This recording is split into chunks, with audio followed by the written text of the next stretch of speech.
अब आगे देखिएगा इसी कार्यक्रम में भाई और बहनों, जो काम नहीं करने वाले थे, नहीं देखने वाले थे, भक्तों ने जिन कार्यक्रमों से दूरी बनाकर रखनी चाहिए, उन्हीं कार्यक्रमों में ये लोग बड़े सम्मान के साथ आगे आगे की सीट पर बैठकर आनंद ले रहे हैं। ये छोटी छोटी बच्चियां डांस कर रही हैं। जिस भी व्यक्ति ने ये प्रोग्राम रखवाया है वो तो जगत वाला है, लेकिन भाई और बहनों वहां पर ये आश्रम वाले जाकर क्या कर रहे हैं? कोई व्यक्ति कल को मुजरा करवाएगा और हम भगत वहां जाकर बैठकर आनंद लेंगे, ये भक्ति के नियमों के अनुसार है क्या? भक्तों को शोभा देगा क्या? सतगुरु प्रसन्न होगा क्या? अरे छोटी छोटी बच्चियां, इस मनोज और वीरेंद्र की बेटा बेटी से भी कम उम्र की बच्चियां, छोटी छोटी, और ये नालायक दुष्ट प्राणी काल के दूत संत रामपाल जी के भगत कहलाने के बावजूद बैठकर इन बच्चियों का डांस देख रहे हैं, आनंद ले रहे हैं, मनोरंजन करवा रहे हैं। ये कल को आश्रम की बहन बेटियों को भी नचवाएंगे इसी प्रकार से, क्योंकि संगत को भी आनंद आने लग गया नाच देखने में और नाच करने में। ये संगत की बहन बेटियों को भी इसी प्रकार से डांस करवाएंगे सतलोक आश्रमों में आने वाले समय में, अगर संगत ने आंखें नहीं खोली तो।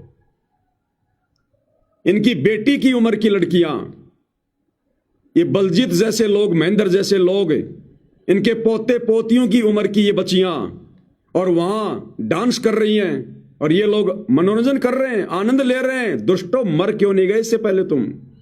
तुम्हारी आंखें क्यों ना फूट गई ये बेहुदा नजारा देखने से पहले? क्या तुम घर पर अपनी बहन बेटियों से डांस करवा कर देख सकते हो क्या? तो ये तुम्हारी बहन बेटियां नहीं है क्या? तुम्हारा फर्ज बनता था वहां जाकर उस बीच कार्यक्रम में खड़े होकर ये बोलने का कि भैया रुक जाओ, ये क्या कर रहे हो? ये छोटी छोटी बच्चियां, हमारी पोते पोतियों की उम्र की, हमारे बच्चों की उम्र की, ये क्या संस्कार दे रहे हो तुम इनको? इन बच्चियों का जन्म हमारे मनोरंजन के लिए हुआ क्या? ये हमारे बेटा बेटी की उम्र की बच्चियां हमारा मनोरंजन करने के लिए आई है क्या? लेकिन भाइयों और बहनों, जिस प्रकार से परमात्मा ने बताया, महाभारत के समय जब द्रौपदी को नंगा किया जा रहा था तो भीष्म पिता, द्रोणाचार्य, कर्ण चुपचाप बैठे रहे। क्यों? गुरुजी कहते हैं उनकी नीयत में खोट था, वो द्रौपदी को नंगा होते देखना चाहते थे। अगर उनमें जरा भी सभ्यता होती, भगत का लक्षण होता, तो विदुर की तरह उसी समय खड़ा होकर सच बोलता, और नहीं मानते तो सभा छोड़ के चले जाते।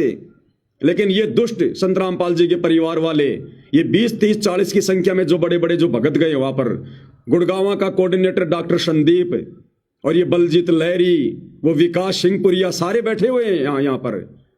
संत रामपाल जी के पोते सब बैठे हुए हैं।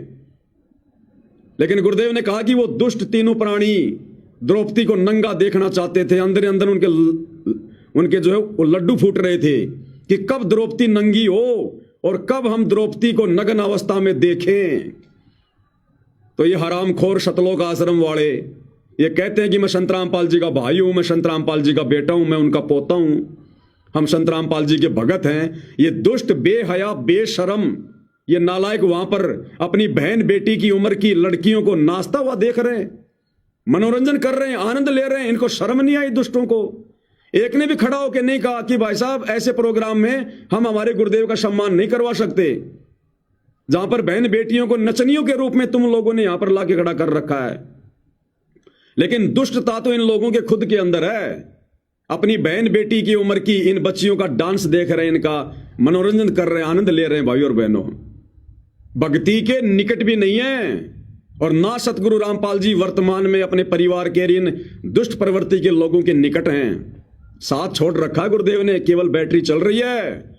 जैसे गाड़ी का टायर फटता है, आने वाले समय में ऐसे फटेंगे काल जो है इनके अंदर जो भर रहा है। तो देखिए किस प्रकार से उस कार्यक्रम में, ऐसे बेहुदे कार्यक्रम में जहां पे हमारी बहन बेटियों की उम्र की बच्चियां नाच रही हैं, हमारी घर की माता बहनें नाच रही हैं, डांस कर रही है, और वहां जाकर अपने गुरु की फोटो का सम्मान करवा रहे हैं, खुद का सम्मान करवा रहे हैं। ये भगत नहीं है भाई और बहनों, राक्षस है, राक्षस।